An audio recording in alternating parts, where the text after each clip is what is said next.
உன் பொண்ணு ஒரு கிறிஸ்தவ பையனோட சுத்தரா. இதை 4 பேர் ஏற்கனவே என்கிட்ட சொல்லிட்டாங்க. இன்னைக்கு கூட நான் கண்ணால் பார்த்துட்டேன். சரோஜா அதிர்ந்தே போனாள். எங்கள் ஆஃபீஸ் விஷயமா ஒரு மேட்ரு பற்றி பேச ஃபாதரை பார்க்க போனோம். அதே சர்ச்சுக்கு நம்ம ரோஹிணி வந்திருக்கிறா. அந்த பையனோட எப்படி முடியும்? இடுப்பை காட்டிட்டு வந்தாலாக்கும். சகாதேவனுக்கு கோபத்தின் உச்சமே வந்து விட்டது. அவன் வரட்டும் இன்னைக்கு. இருடி, அவ பொய் சொல்லுவா. முதல்ல அவ என்ன சொல்றான்னு கேட்போம், சரியா? அதெல்லாம் பொய்யா இருந்ததுன்னா அப்புறமா நம்ம பேசிக்கலாம். ஏங்க, அவ உங்களை பார்த்தாளா என்றாள் ரோஹிணி. இல்லைன்னு தான் நினைக்கிறேன். என் கூட ஆஃபீஸ் ஆட்கள் வந்திருந்தாங்க. ஐயோ, அவங்க பார்த்துடக்கூடாதுன்னு நான் தவிச்ச தவிப்பிருக்கே. படிக்கிற காலத்தில் என்ன வேண்டி கிடக்குது? சரோஜா உள்ளே போனாள். ரோஹிணிக்கு வயது 19. பிகாம் 2வது வருடம் முடிய போகிறது. நகரில் உள்ள ஒரு பிரபலமான கல்லூரியின் பெண்கள் கல்லூரியில்தான் 2ஆம் வருடம் படித்து கொண்டிருக்கிறாள். சகாதேவனும் கவர்மெண்ட் வேலை. ரோஹிணிக்கு தங்கை உண்டு, வாகினி. அவள் +2 படிக்கிறாள். சரோஜா பிரைவேட் கம்பெனியில் நல்ல உத்தியோகம்தான். கிட்டத்தட்ட இவர்கள் குடும்பம் ஓரளவு வசதி.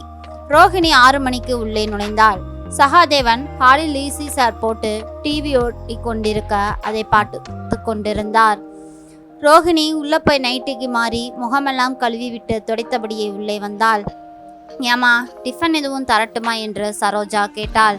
இல்லம்மா, எனக்கு பசிக்கல, காஃபி மட்டும் கொடு என்றாள். காஃபி போட்டு எடுத்து வந்து கொடுத்தாள் சரோஜா. சர்ச்சு பக்கம் எதுவும் போயிருந்தியா? கத்ரீட்ரல் சர்ச். ரோஹிணி நிமிர்ந்தாள். எந்த பதிலுமே இல்லை.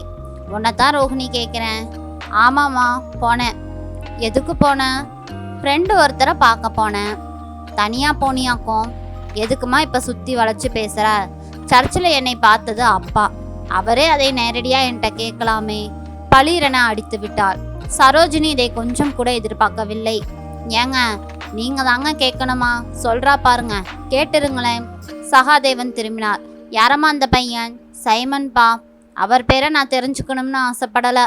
அவனோட பைக்கில் அத்தனை நெருக்கமாக வந்து இறங்குனியே, அதை கேட்குறேன். எத்தனை நாளாக பழக்கம்? 6 மாதமாப்பா. எப்படி? எங்கள் காலேஜ் எதிரே ஸ்டேஷ்னரி ஷாப் வச்சுருக்கார். சைமனும் படித்தவர் தான். பெற்றவங்க அதெல்லாம் இருக்காங்கப்பா. அப்பா ஹோல்சேல் பிஸ்னஸ் பண்ணுறாங்க. கல்யாணி அம்மா தனியார் கம்பெனியில் தான் வேலை செய்கிறாங்க. அவர் ஒரு பையன்தான்ப்பா என்றாள் ரோஹிணி. சகாதேவன் இதை சற்றும் எதிர்பார்க்கவில்லை. ரோஹிணிக்கோ அதிர்ச்சி கொஞ்சம் கூட மிஞ்சவில்லை. அவ்வளவு அதிர்ச்சி. ரோஹிணி இப்படியெல்லாம் பேசுவாள் என்று இவர்கள் 2 பேருமே சுத்தமாக எதிர்பார்க்கவில்லை. என்ன கேள்வி இது? என்னை கேள்வி கேட்குறியே? அவன் கூட ஊர் சுத்துற லட்சணம் தெரியுமான்னு கேட்டேன். சட்டென சகாதேவன் குரல் உயர்ந்து விட்டது. ரோஹிணி மிரண்டே போய்விட்டாள். இதுக்கு பேரு காதலாம், காதல். ரோஹிணி பயத்துடனே அப்பாவை பார்த்தாள். எனக்கு சைமனை தப்பா பிடிச்சிருக்கு. அவர் ரொம்ப டீசெண்டானவர். அவரும் என்னை விரும்புகிறார். சுத்தமாக இது நடக்காது ரோஹிணி. கண்டிப்பாக இது நடக்காது. வேற்று ஜாதி கூட இல்லை. இது சுற்றமாக வேற்று மதம். நமக்குன்னு ஒரு குடும்ப கௌரவம் இருக்கு. அதை கப்பலேற்றி விட்டுறாத. நீ அதை மறந்தாலும் நாங்கள் அதை மறக்கவே முடியாது, புரியுதா? சரோஜா அருகில் வந்தாள். மகளின் தோளை தொட்டாள். வெறும் நட்பு தானே, அதுக்கு மேலே போகலையே. ஏமா, என்னை இவ்வளோ கேவலமாக எடை போடுற? அழத் தொடங்கி விட்டாள் ரோஹிணி. இந்த பாருடி, ஏன் அலற? பெற்றவங்க கேள்வி கேட்கத்தான் செய்வோம். கேட்கலைனா நாங்கள் எதில் சேர்த்தி? ரோஹிணி கண்களை துடைத்து கொண்டாள். இந்த வயசில் உண்டாகக்கூடியது எல்லாமே கவர்ச்சி காதல் தான். அது உண்மையான காதலே இல்லை. அதை முதல் புரிஞ்சுக்கோ. இதெல்லாமே வெறும் எனக்கவர்ச்சி, காஃப் லவ். பெருசுப்படுத்திக்க வேண்டாம், விட்டுரு. ரோஹிணி எதுவுமே பதில் பேசவில்லை. அப்பா சொன்ன மாதிரி நமக்கு ஒரு குடும்ப கௌரவம் இருக்கு ரோஹிணி. 4 மனுஷங்க நமக்கு வேணும். எங்களை தலைகுனிய வச்சிடாதம்மா. நாளை முதலே இதை விட்டொழிச்சிட்டு ரொம்ப இயல்பாக இருக்கப்பாரு. பெற்றவங்க சொல்லும்போது இப்போ கசப்பாக தான் இருக்கும். போக போக உன் வாழ்க்கை பற்றி உனக்கு புரியும் ரோஹிணி. எல்லாமே சரியாயிரும். ரோஹிணி எதுவுமே பேசவில்லை. எழுந்து ரூமினுள் போய் விட்டாள். அப்பா சொன்ன மாதிரி நமக்கு கௌரவம் இருக்கு. 4 மனுஷங்க நமக்கு வேணும். அம்மா சொன்னது மட்டும் தான் அவள் காதினுள் ஒழிச்சிக்கிட்டே இருந்தது. இவங்கெல்லாம் என்ன மனுஷங்க, என்ன ஜாதி மதம்னு பார்க்குறாங்க என்று ரோஹிணி தனக்குத்தானே நொந்து கொண்டாள். சரோஜா கணவரிடம் வந்தாள். என்னங்க, நாளைக்கு அந்த சைமனை பார்த்து நாசுக்கா 4 வார்த்தைகளை சொல்லி நம்ம பொண்ணை விட்டுற சொல்லுங்க. நமக்கும் அந்த குடும்பத்துக்கும் சுத்தமாக செட் ஆகாதுங்க. நம்ம வேற இது, அவங்க வேற இது. இவனுக்கு உடனே வேற வரன் பார்த்து கல்யாணத்தை முடிச்சிடணும் என்று சரோஜா சொன்னாள்.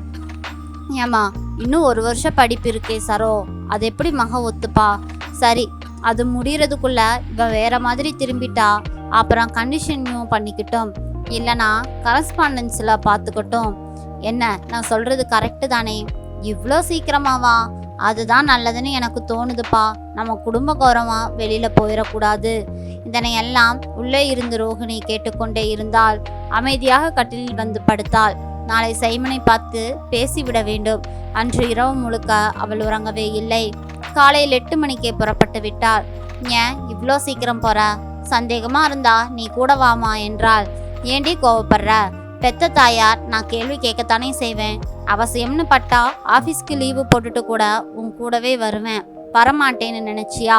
ரோகிணி அதற்கு எதுவுமே பேசவில்லை. முளைச்சு 3 இலை விடல, அதுக்குள்ள அப்படி என்ன ஒரு துள்ளல்? சகாதேவன் பேசிக்கொண்டே வந்து விட்டார். சரி விடுங்க, காலையில எதுக்கு சண்டை? ஏன்பா, டிஃபன் சாப்பிட்டியாம்மா? பசிக்கலப்பா, காம்ப்ளான் குடிச்சிட்டேன், கையில் கொண்டு போறேன், நீ புறப்படு. அவள் தலை மறைந்ததும், என்னங்க, நீங்க இப்பவே இவளை ஃபாலோ பண்ணுங்க, கண்டிப்பா அவனைத்தான் பார்க்க போறா. சகாதேவன் அவசர அவசரமாக சட்டை எடுத்து மாட்டிக்கொண்டார். மகள் சென்று மறைந்ததும் அவள் பின்னாலேயே ஃபாலோ பண்ண ஆரம்பித்தார். அதற்குள் தெருமுனையில் இருந்தபடி சைமனுக்கு பேஜர் செய்தாள். குறிப்பிட்ட இடத்தில் காத்திருக்கும்படி தகவல் கொடுத்து விட்டான். சகாதேவன் வந்து விட்டார். சரி, என்னம்மா கிளம்பிட்டியா என்று பார்க்கத்தான் வந்தேன் என்றார். அவள் எதுவுமே பேசவில்லை. ஆட்டோ வந்தது, ஏரில் போய்விட்டாள். இவரோ பின்னாலேயே போக ஆரம்பித்து விட்டார். ஃபாலோ பண்ணுவது மட்டும் அவளுக்கு தெரிந்தால் மகள் தன்னை பற்றி என்ன நினைப்பாள் என்று அவர் துளி கூட நினைக்கவே இல்லை. மாறாக மகளின் காதலை பிரிக்க வேண்டும் என்ற குறியில்தான் இருந்தார். அந்த குறிப்பிட்ட ரெஸ்டாரண்ட்டுக்கு வாசலில் பைக்கில் வந்து சைமன் இறங்க ரோகிணி அங்கே காத்திருந்தாள். இருவரும் உள்ளே போனார்கள். பசிக்குது சைமன். சரி, டிஃபன் வாங்கிக்கோ. எதுக்கு இத்தனை அவசரமாக வர சொன்ன? இல்லை, நேற்று சர்ச்சில் அப்பா பார்த்தப்பவே கண்டிப்பாக எங்கள் வீட்டில் பூகம்பம் வெடிக்கும்னு நினச்சேன். அதே மாதிரி அப்பா போய் அம்மாவிடம் சொல்ல நேற்று இரவு நடந்ததை எல்லாம் ஒன்று விடாமல் சைமனிடம் அப்படியே சொல்லி கொண்டிருந்தார். அப்படியா, இப்போ அவங்க என்னதான் சொல்கிறாங்க என்றார் சைமன். மதம் வேறங்கிற காரணத்தால் நடக்காதுன்னு அடித்து பேசுகிறாங்க. அது மட்டும் இல்லாமல் உடனடியாக எனக்கு வேற கல்யாணம் நடத்தணும்னு விரும்புகிறாங்க. ஓ, அத்தனை வேகமாக வேலை நடக்குதா? உங்கள் வீட்டில் நிலைமை என்ன? நான் எதுவுமே சொல்லலை. எங்கள் அம்மா ஸ்கூல் டீச்சர், நிச்சயமாக சம்மதிக்க மாட்டாங்க. சரி, உங்கள் அப்பா? தெரியலையே. அப்பா எப்போவுமே கோவப்பட மாட்டார். ஆனால் இந்த விஷயத்தில் அவரை எப்படின்னு சத்தியமாக எனக்கு தெரியலை. நான் வேணா போய் இன்னைக்கு சொல்கிறேன், ஓரளவுக்கு புரிஞ்சுப்பார்னு நினைக்கிறேன். சரி, அடுத்த ஸ்டெப் என்ன? அவ்வளோதான், எங்கள் வீட்டில் இன்றைக்கே பேசிட வேண்டிதான். அவங்க 2 பேரும் ஒப்புக்கலனா 2 பேரும் மேஜர், பேசி நல்ல ஒரு முடிவாக எடுத்துட வேண்டியது தான். கடைசியில் நிறைய சம்பாதிக்கிறேன், ஆனால் வச்சு தந்தது அப்பா தானே. அதனால் கடை உங்களுக்கு சொந்தமில்லை. கவலைப்படாதே, வேற பார்த்துக்கலாம். பிழைக்க வழி இல்லையா? பயமாக இருக்குது சைமன், என்ன பண்ணுறது அப்படி என்று ரோகிணி சொல்லி கொண்டிருக்கவே என்ன செய்வதென்று சைமனுக்கும் தெரியவில்லை. நீ என்னை காதலிக்கிறது நிஜம் தானே? என் மேலே உனக்கு நம்பிக்கை இருக்கா? ஒழுங்கா உன்னை வச்சு காப்பாற்றுவேன்னு நம்பிக்கை இருக்கா? நிச்சயமா இருக்கு. சரி விடு, நிதானமாக பேசி பார்க்கலாம். இல்லைன்னா முடிவுக்கு வந்துடலாம். அவன் வாங்கி தந்த டிஃபனை சாப்பிட்டால் அவனை அனுப்பிவிட்டு சைமன் வேகமாக யோசிக்க தொடங்கினான். நண்பர்களே, வாழ்க்கையில் காதல் என்பது இயல்பாக நடக்கக்கூடியது ஒன்றுதான். ஒருவருக்கு ஒருவரை கண்டிப்பாக பிடிக்கத்தான் செய்யும். ஆனால் நாமல் காதல் செய்யும் நபர் சரியானவராக இருக்க வேண்டும். வாழ்க்கை முழுவதும் பயணம் செய்ய வேண்டிய விஷயம் அல்லவா? அதேபோல் ஜாதி மதம் எல்லாம் கடந்து அன்பு ஒன்றுதான் இந்த உலகில் நிரந்தரமானது என்பதை நாம் எல்லோருமே நினைவில் வைத்து கொள்ள வேண்டும். இந்த கதை பிடிச்சிருந்ததுன்னா மறக்காமல் லைக் பண்ணுங்கள், நம்ம சேனலை சப்ஸ்கிரைப் பண்ணி சப்போர்ட் பண்ணுங்கள். நாளை ரோகிணியும் சைமனும் திருமணம் செய்தார்களா என்பது கண்டினியூ பண்ணலாம். நன்றி.